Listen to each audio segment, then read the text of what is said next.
Tua glória enche a terra, tua glória enche o céu. Eu quero ler 3 textos com os irmãos. O primeiro texto está em Mateus, capítulo 11. É um texto muito conhecido. O versículo é o de número 28. E eu já quero deixar aberto os outros 2 textos também. O próximo texto é em Lucas, capítulo 24, o versículo de número 45.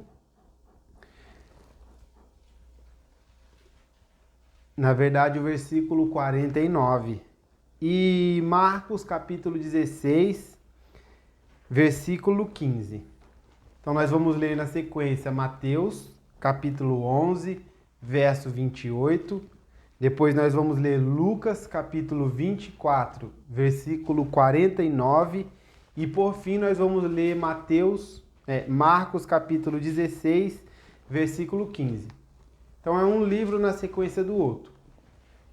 Para ganharmos tempo eu vou estar lendo. Que diz assim, Mateus 11, 28. Vinde a mim todos os que estáis cansados e oprimidos, e eu vos aliviarei. Pulando para Lucas, capítulo 24, versículo 49, que diz assim, E eis que sobre vós envio a promessa de meu Pai. Ficai, porém, na cidade de Jerusalém, até que do alto sejais revestidos de poder. E por fim, Marcos, capítulo 16, o verso é o de número 15. E disse-lhes, Ide por todo o mundo, pregai o evangelho a toda criatura. Amém? Nós estamos diante de 3 textos muito conhecidos do ministério de Jesus. Jesus, quando veio na Terra e aproximadamente 3 anos e 6 meses, durou o tempo que ele esteve com nós, com os homens, né? Na verdade, durou o tempo de aproximadamente 3 anos e 6 meses, do tempo que ele esteve aqui na Terra, há quase 2.000 anos atrás. E dentre os seus ensinamentos, dentre as suas pregações, Jesus ele sempre queria que as multidões estivessem perto dele, ele queria que as pessoas estivessem perto dele. Jesus sempre se preocupou em ter as almas perto dele. O objetivo maior de Jesus ao vir na Terra foi salvar pessoas, foi tirar as pessoas do jugo do pecado, que a humanidade não estava conseguindo se desfazer desse jugo. E Jesus veio justamente para aliviar a situação da humanidade, veio para trazer de volta a humanidade que estava perdida. E já no começo do ministério, já no começo dos seus primeiros dias, Jesus não tinha a tecnologia que nós temos hoje. Jesus não tinha um celular como nós estamos fazendo uma gravação ao vivo via Facebook, não tinha. Só que mesmo assim, ele se preocupava em pregar a palavra para as pessoas. Mesmo assim, ele se interessava em pregar a sua palavra para as pessoas, porque ele veio com um propósito no coração. Ele veio com um objetivo. E uma pessoa com objetivo, ela não pode ser parada. Ninguém consegue parar uma pessoa com objetivos, muito menos Jesus, que tinha o objetivo de ganhar as almas. E no começo da sua pregação, uma coisa que chama muito a atenção é o primeiro texto que lemos, que está aqui em Mateus capítulo 11, verso 28. Quando Jesus, reunido diante de uma multidão, ele faz um pronunciamento, ele faz uma proclamação e ele exclama algo para as pessoas que estão ouvindo e, consequentemente, chegou para nós, porque hoje nós estamos com a palavra de Deus nas nossas mãos. E Jesus fala, venham a mim, todos os que estão cansados e oprimidos, que eu vos aliviarei. Nós temos aqui, eu quero focar com vocês a mensagem em 3 palavras nesses 3 textos. A primeira palavra é o vinde, nesse texto, capítulo 11, versículo 28. A segunda palavra é o ficai, em Lucas, capítulo 24, versículo 49. E a terceira palavra é o ide, em Marcos capítulo 16 e verso 15. Nós temos 3 palavras conhecidas no nosso meio, no nosso português. E a primeira palavra, como disse, Jesus ele faz um convite já na primeira palavra. A primeira palavra é venham.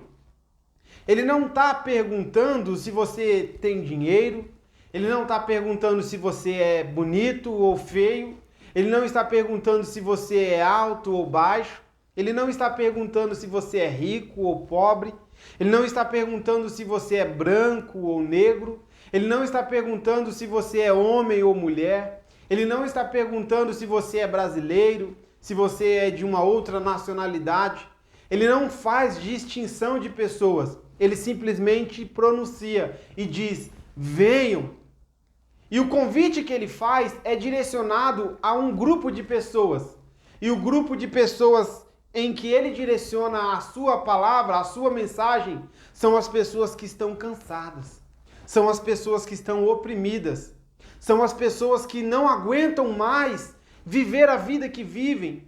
São as pessoas que, muitas delas, às vezes, procuram meios e saídas, mas não conseguem encontrar uma solução para os dilemas da sua vida. E Jesus faz o pronunciamento direcionado a essas pessoas, independente de quem sejam, porque todos nós, segundo a Bíblia, um dia estivemos no momento de opressão, um dia estivemos cansados. Eu, particularmente, quando Jesus me chamou há quase 16 anos atrás, no ano de 2005, eu estava cansado, eu estava oprimido. Eu não aguentava mais a vida que eu vivia, eu era novo ainda na época. Ainda sou, né? Mas eu era um pouco mais novo na época. Jesus ele me fez um convite, e o convite foi, venha Felipe. E eu fui aos braços dele. E aqui estou, graças a Deus, na presença do Senhor. E não é diferente para qualquer uma das pessoas que ouvem essa palavra. Jesus ele faz um convite retórico. Jesus ele faz um convite simples. Jesus ele faz um convite amoroso e ele fala, venham a mim, todos os que estão cansados e oprimidos. O profeta Isaías diz no capítulo 55 do livro que leva o seu nome, Isaías, ele diz que Deus fez um pronunciamento também. E Deus fez o seguinte pronunciamento, que todos aqueles que tivessem sede podiam vir e beber da fonte da água da vida, sem precisar pagar qualquer tipo de dinheiro.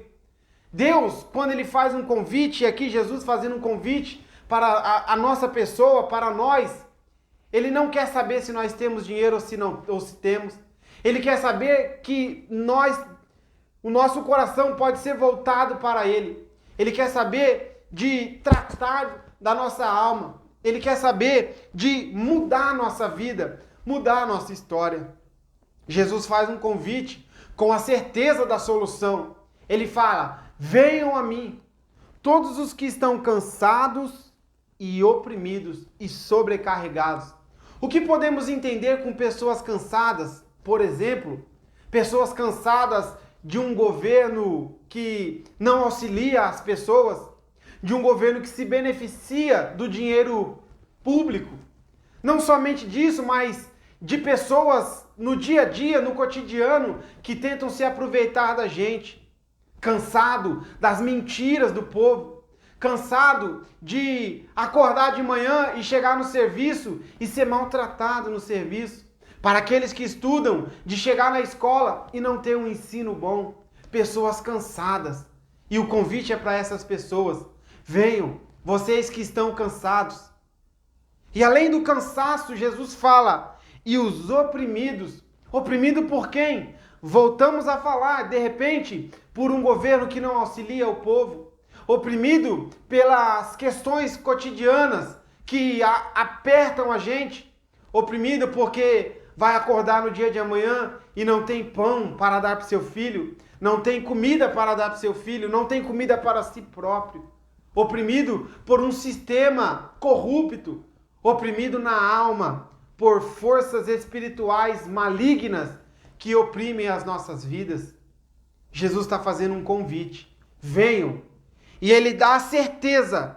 de que aqueles que vierem serão abençoados. Porque o texto diz: venham a mim, todos os que estão cansados e oprimidos, e eu vos aliviarei. Eu nunca vi, e eu já li muitos livros, eu nunca vi nos livros que eu li, livros religiosos, ou mesmo livros que não são religiosos, livros seculares, alguém com tamanha ousadia em dizer que iria aliviar o sofrimento da alma de alguém. O máximo que uma pessoa pode fazer por outra é arrancar um sofrimento momentâneo. A pessoa está triste, aí o outro tem muito dinheiro, leva ela no parque de diversão, leva ela no shopping para comprar roupa. Aquele alívio é temporário. Só que o alívio que Jesus está prometendo, e ele cumpre com aquilo que ele promete, é um alívio para sempre, um alívio contínuo. Não é uma coisa passageira que vai chegar hoje e amanhã some. Vou dizer de mim, já 16 anos, embora eu me afastei um pouquinho nesse período, me afastei por 2 anos, desses 16 anos que estou na presença de Deus, mas eu nunca fui abandonado por Ele. Jesus, quando Ele prometeu que iria aliviar o sofrimento da minha alma, Ele aliviou de verdade. Ele aliviou por completo. E até hoje Ele alivia, porque como ser humano, antes de ser cristão, antes de ser uma pessoa que segue os princípios da palavra de Deus, eu sou ser humano. E como ser humano, tenho problemas sentimentais, tenho problemas psicológicos, só que todos os dias, quando esses problemas vêm, eu tenho uma certeza de que Deus entrará com a providência. E o mesmo acontece com você. O mesmo pode acontecer com as pessoas próximas a você. Jesus está fazendo um convite. Venham, todos os que estão cansados. O convite, ele é incondicional. Do ponto de vista de Jesus, ele não pede nada. Ele não está lhe pedindo nada. Ele não pede para você dinheiro, ele não pede para você um apoio, ele não pede nada. Ele só dá. E a certeza do que ele dá é: eu vos aliviarei. Quando Jesus promete que vai aliviar uma pessoa, ele alivia. Quando Jesus promete transformar a vida de uma pessoa, ele transforma. Quando Jesus promete fazer uma mudança na vida de uma pessoa, ele muda. Mas ele muda quando a pessoa quer mudança, porque Jesus é um ser educado. Ele não entra na casa das pessoas arrombando as casas, quebrando porta, derrubando parede. Jesus, ele não faz isso. Ele bate na porta. Ele bate e ele espera que os moradores de dentro abram a porta para que ele possa entrar na casa da pessoa. E conforme o texto de Apocalipse capítulo 3, versículo 20, Jesus, ele está na porta e bate. Aquele que ouvir, olha, preste bem atenção, aquele que ouvir é diferente de escutar. Ouvir é diferente de dar ouvidos. Ouvir é perceber sons com os ouvidos. Escutar é dar crédito àquilo que se fala. E dar ouvidos é o mesmo que dar crédito àquilo que se fala. Jesus, ele está na porta e bate. Se alguém que está do lado de dentro da casa perceber que ele está batendo na porta e for abrir a porta e falar: entre, Jesus, sinta-se à vontade, essa pessoa será uma pessoa feliz.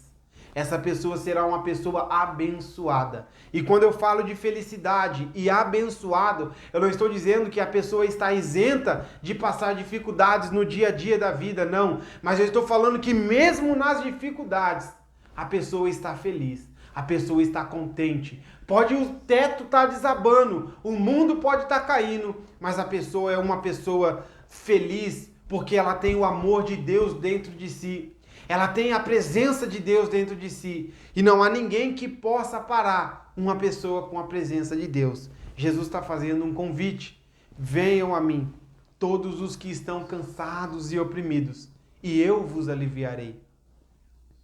Quando as pessoas vêm, quando aqueles que ouvem a mensagem de Jesus vêm até Ele, e só vêm até Ele por meio do Espírito Santo, porque João capítulo 15 ou capítulo 16, se não me falha a memória, versículo 15, vai dizer que o Espírito Santo é quem convence do pecado, do juízo e da justiça.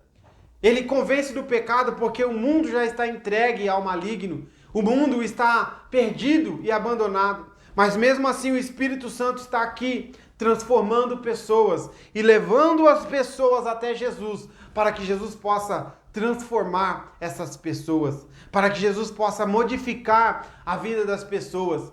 Porque Jesus é um tipo de pessoa que pega o morador de rua lá na sarjeta e faz ele ser príncipe, faz ele ser rei, faz ele ser uma pessoa de honra, faz ele ser uma pessoa respeitada, faz ele ser uma pessoa requisitada. Jesus, ele tem o poder de transformar as pessoas. Quando aqueles que ouvem a mensagem de Jesus, aqueles que ouvem o chamado de Jesus, quando Jesus fala, venham, e essas pessoas realmente vêm, aí Jesus tem uma outra proposta para as pessoas que vêm.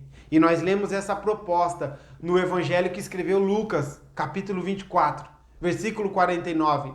Aqueles que um dia, porque o texto vai dizer que Jesus chamou algumas pessoas e os discípulos, os 12 que nós conhecemos, vieram até ele. 3 anos depois, aqueles que tinham vindo, que se achegaram até Jesus, agora estão recebendo um novo convite. Estão recebendo uma nova orientação, estão recebendo uma nova proposta, uma proposta de mudança, uma proposta de crescimento, porque Jesus, quando ele entra na nossa vida, ele não entra para a nossa vida permanecer igual para sempre, ele entra para mudar a nossa vida e para fazer a nossa vida prosperar e progredir, para fazer a nossa vida crescer e evoluir. Aqueles que vieram um dia recebem uma nova proposta. E nós lemos a proposta. Lucas capítulo 24, versículo 49. Ficai na cidade de Jerusalém, até que do alto sejais revestidos de poder. Daí você pode me perguntar, mas irmão Felipe, Jerusalém está a mais de 3.000 quilômetros daqui, a mais de 5.000 quilômetros, 10.000 quilômetros, não sei qual a distância. Mas eu não estou falando especificamente da cidade de Jerusalém. Embora o texto diz que Jesus falou para os discípulos lá em Israel, na época, cerca de 2.000 anos atrás. Mas a cidade de Jerusalém aqui é um representativo da casa de Deus. A cidade de Jerusalém é um representativo de onde Deus habita, de onde a presença de Deus paira, de onde o Espírito Santo habita. O texto está dizendo: fiquem na cidade de Jerusalém, fiquem na casa de Deus, porque é na casa de Deus que nós encontramos amparo. Olha, estamos na cidade de Amparo, mas encontramos amparo na casa de Deus. Nós encontramos bênção, nós encontramos força, nós encontramos vontade de caminhar mais um dia na casa de Deus. A cidade de Jerusalém é um representativo da casa de Deus. A cidade de Jerusalém é um representativo da onde a presença de Deus habita. Mas aí você pode falar, mas Deus habita em todos os lugares, porque Deus é onipresente. E realmente Ele habita em todos os lugares. Mas a plenitude do poder de Deus estará na sua casa, estará na casa de Deus.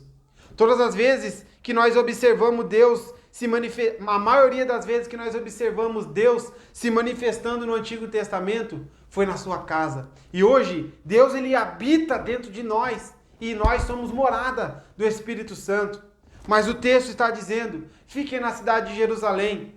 Aqueles que um dia receberam o chamado, e o chamado é para você também que está ouvindo essa mensagem. Você que ouviu o chamado, você que ouviu a mensagem, você que ouviu a pregação, veio até Jesus, entregou-se a Jesus, dobrou seus joelhos diante dele, conforme o mesmo Jesus disse em Mateus capítulo 10, que aqueles que confessam Jesus diante dos homens, que falam, Senhor Jesus, o Senhor é o dono da minha vida, o Senhor é quem transformou minha vida. Perante os homens, eu confesso que o Senhor é o Senhor da minha vida. É a pessoa que vai conduzir os meus passos, que vai me orientar no lugar escuro, que vai me levar pelo vale, caminhando junto comigo. Eu posso passar por dificuldades, mas o Senhor estará comigo. Aqueles que confessaram a Jesus diante dos homens, o próprio Jesus disse que este também será confessado diante de Deus. Imagine Jesus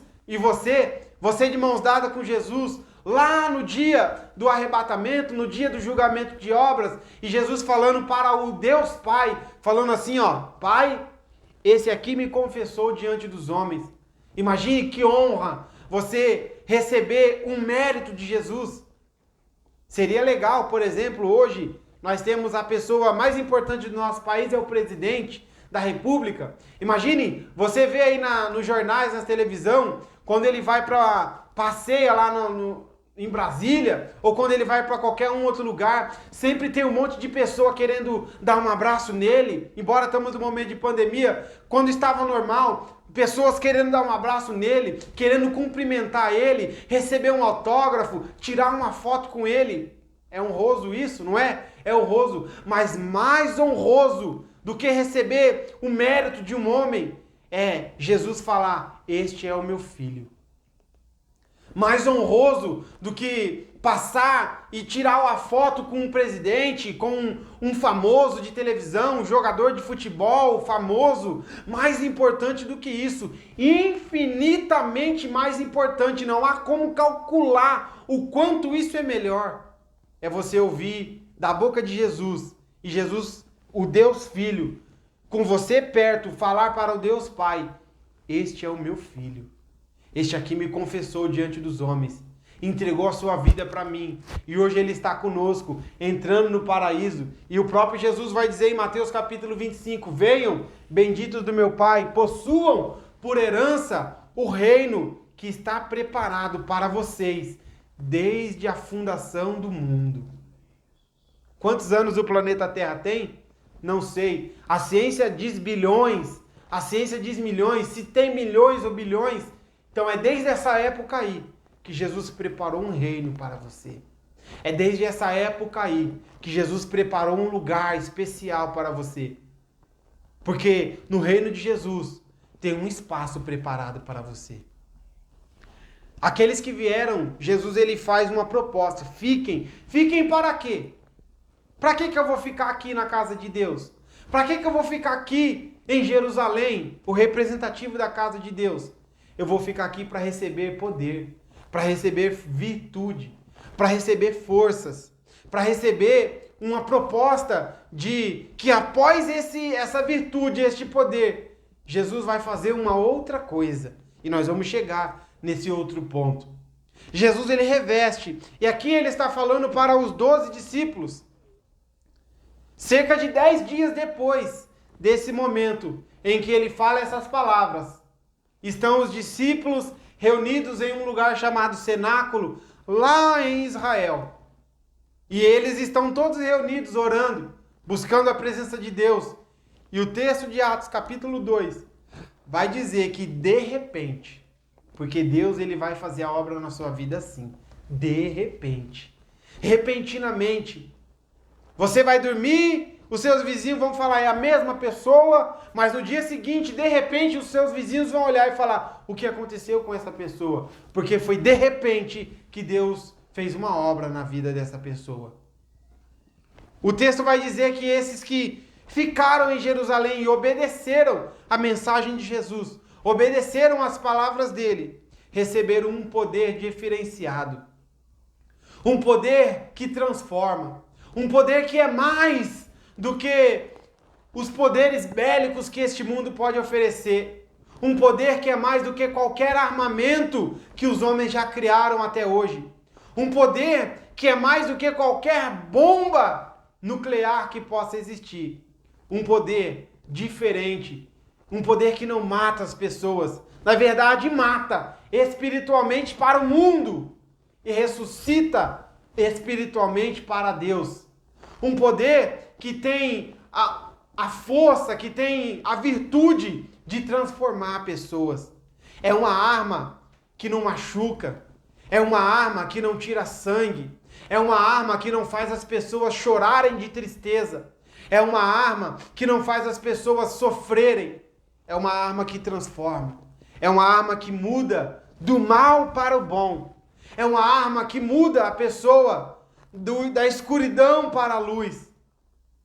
É a arma que Jesus tem para a nossa vida. Jesus ele chama as pessoas, aqueles que vêm, ele faz uma outra proposta. Fiquem até que você receba um poder para poder anunciar que Ele é poderoso, um poder para anunciar que Ele tem o poder nas mãos e pode todas as coisas. Jesus, Ele tem isso para a sua vida. Fiquem em Jerusalém, até que do alto sejam revestidos de poder. A palavra revestido quer dizer vestir de novo, vestir um novo. Porque o texto está falando revestido de poder. É como se eu estou com essa roupa e for revestido de uma armadura. É isso que Jesus veio fazer na nossa vida. Mudar a nossa vida. E revestir a gente de poder espiritual. De poder para acordar de manhã e chegar no serviço e pronunciar que Jesus é poderoso. De poder de acordar de manhã e chegar na escola e falar que Jesus é poderoso. De poder de acordar de manhã e jogar o lixo na calçada e ter um morador de rua lá deitado e falar para aquele morador de rua que Jesus transforma e aquele homem se levantar e ser transformado pelo poder do Espírito Santo. Um poder que é capaz de ir nas bocas de fumo. Um poder que é capaz de ir nos chamados biqueiras do tráfico. Um poder que é capaz de transformar um ladrão. Um poder que é capaz de transformar um usuário de droga. Um poder que é capaz de transformar uma prostituta. Um poder que é capaz de transformar um mendigo. Um poder que é capaz de transformar um homossexual. Um poder que é capaz de transformar a vida de qualquer pessoa que esteja a sua vida na lama, nas trevas, na sarjeta. Porque um dia eu estive na sarjeta. Um dia eu estive jogado na lama. Um dia ninguém queria estender as mãos para mim. Mas Jesus usou uma pessoa. E através dessa pessoa ele disse que existia possibilidade para mim. Existia possibilidade de mudança. A possibilidade de melhoria. E graças a Deus eu estou aqui hoje, servindo a Deus e fazendo o que eu posso para salvar outras pessoas. Esse é o poder que Jesus faz na nossa vida. O poder que faz a gente acordar de manhã e pregar a palavra para qualquer pessoa que esteja, para um macumbeiro, para uma pessoa que quer o nosso mal. Um poder de olhar para a pessoa que nos odeia e falar que nós não odiamos ela, nós amamos elas em Cristo Jesus. E esse amor convence e transforma a vida das pessoas. Esse é o poder que Jesus tem. E caminhando para o final, Jesus ele chama, venham. Depois ele faz uma outra proposta, fiquem, até que sejam revestidos. E depois o revestimento, Marcos capítulo 16, versículo 15. Vão, ide. Primeiro ele fala vinde, depois ele fala ficai, e agora ele fala ide. Jesus só vai falar o ide para pessoas que realmente foram transformadas. Jesus ele só vai falar o ide para pessoas que realmente receberam uma mudança de vida e estão capacitadas, aptas a fazer os planos de Deus se cumprir na terra. Porque nós, por conta própria, não temos poder de fazer nada. Jesus vai dizer, e João escreve, João capítulo 15, versículo 7, que sem Jesus, nada nós podemos fazer. Nós não conseguimos fazer nada sem o poder do Espírito Santo, sem a presença de Jesus na nossa vida. Então ele fala, venham, depois ele fala, fique, e por fim ele fala, ide por todo mundo. Pregai o evangelho a toda criatura. E ir por todo mundo não quer dizer isso, somente ir para os Estados Unidos, para a Espanha, para a Europa. Não. Começa com o vizinho da direita, começa com o vizinho da esquerda, começa com o vizinho da rua de trás, o vizinho de frente. Começa com as pessoas ao nosso redor. Prega o evangelho para essas pessoas. Prega o evangelho para que essas pessoas possam ouvir o quanto Deus é poderoso. Prega o evangelho para essas almas. E fale para elas que Jesus tem o poder. Porque Jesus ele só vai transformar a vida de alguém através da vida de outro alguém. Nós não vamos ver Jesus descendo na terra de novo. Jesus ele vai usar eu, vai usar você.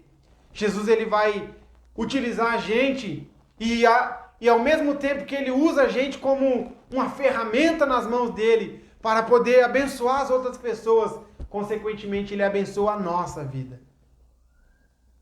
Jesus ele faz essa proposta simples, proposta eficaz, com objetivo, porque Jesus não fica fazendo rodeios. Jesus ele é objetivo nas coisas que ele fala e nas coisas que ele faz. Então ele fala: venham, fiquem e sejam revestidos, e agora vão e preguem o evangelho. E o ato de ir pregar o evangelho faz a gente compreender pelo menos 4 coisas básicas que uma igreja deve fazer. 4 coisas básicas que uma igreja deve realizar. Uma igreja que segue os princípios da palavra de Deus. Uma igreja que segue os objetivos da palavra de Deus. O evangelho, primeiramente, ele não é exclusivo de alguma pessoa, porque Jesus está falando por todo mundo, sem especificar um grupo de pessoas, sem mostrar que é para você ir direto a tal e tal fulano. Não, é para todos. Essa é uma das coisas básicas da igreja. Entender que o evangelho é para todos. Que o evangelho é para qualquer pessoa. Como eu disse no começo, que o convite de Jesus, ele é universal e não está condicionado a qualquer tipo de interferência humana, seja dinheiro, seja altura, beleza, não está condicionado a nada disso. O evangelho é um patrimônio universal. Ide por todo mundo e pregar o evangelho a toda criatura. Uma outra situação da missão básica da igreja é ensinar. Porque Mateus capítulo 28 vai dizer os mesmos textos, Jesus falando: ide e ensinai. A igreja tem em suas mãos uma ação pedagógica. É como se a igreja fosse um professor de escola ensinando os seus alunos.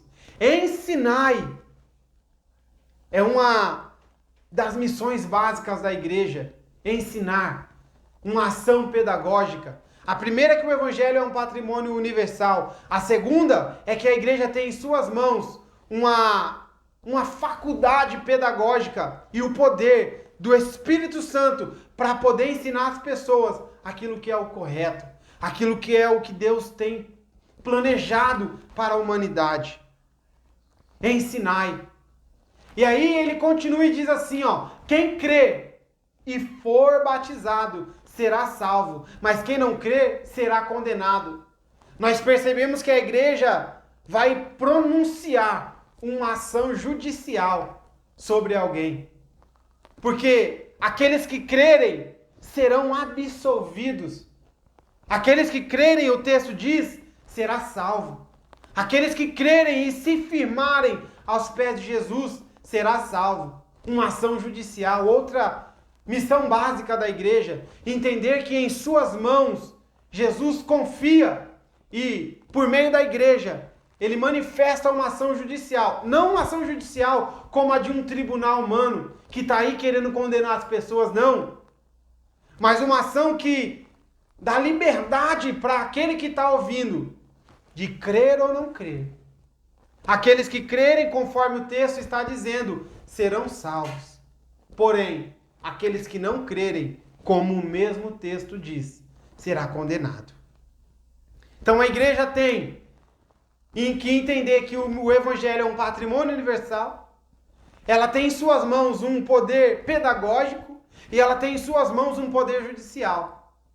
E agora nós vamos observar, por meio de Jesus somente, ela tem em suas mãos isso por meio de Jesus, porque por conta própria ela não tem nada. Nós não temos nada, nós não podemos nada. Mas por meio de Jesus, Jesus ele transforma. E por fim, nesse texto, nós vamos entender que a igreja tem em suas mãos uma ação medicinal. Porque o texto vai dizer: e estes sinais seguirão aos que crerem. Em meu nome expulsarão demônios, falarão novas línguas, pegarão nas serpentes e se beberem alguma coisa mortífera, não lhes fará dano algum. E imporão as mãos sobre os enfermos e serão curados. É mais do que um Doril que cura de uma dor de cabeça, de uma dor no corpo. É mais do que encontrar a cura do câncer. É mais do que encontrar a cura da AIDS. É mais do que encontrar a cura contra o coronavírus. É muito mais do que isso. É que Jesus tem o poder de curar a alma. Jesus tem o poder, porque o maior interesse de Jesus não é simplesmente dar uma vida boa pra gente aqui na terra. Porque a vida aqui, com 60, 70, 80 anos, acaba. Mas depois da morte aqui na terra, a vida continua ou no céu com Deus, ou no inferno com Satanás. E Jesus, ele está prometendo, em primeiro lugar, curar a nossa alma. E aí, se ele quiser, também ele muitas das vezes quer, às vezes ele não quer, nós não podemos questionar as vontades de Deus, mas ele também pode curar de uma dor física, de um problema físico, de uma cegueira, como nós vemos na Bíblia ele curando de cegueira, de uma paralisia, como nós vemos ele curando paralisia, de ressuscitar um morto, como na Bíblia mostra Jesus fazendo esses milagres. Então eu quero deixar essa palavra para você. Venham, fiquem e vão. E quando vocês forem, saiba que o Evangelho é um patrimônio universal. Saiba que você tem uma ação pedagógica nas mãos. Saiba que você tem uma ação judicial. E saiba que você tem também uma ação medicinal. Eu deixo essa palavra para o seu coração. Que o Espírito Santo prospere o seu caminho. Que Jesus abençoe o seu lar. Que Jesus abençoe a sua família, os seus entes queridos. E eu deixo a paz em nome de Jesus. Amém.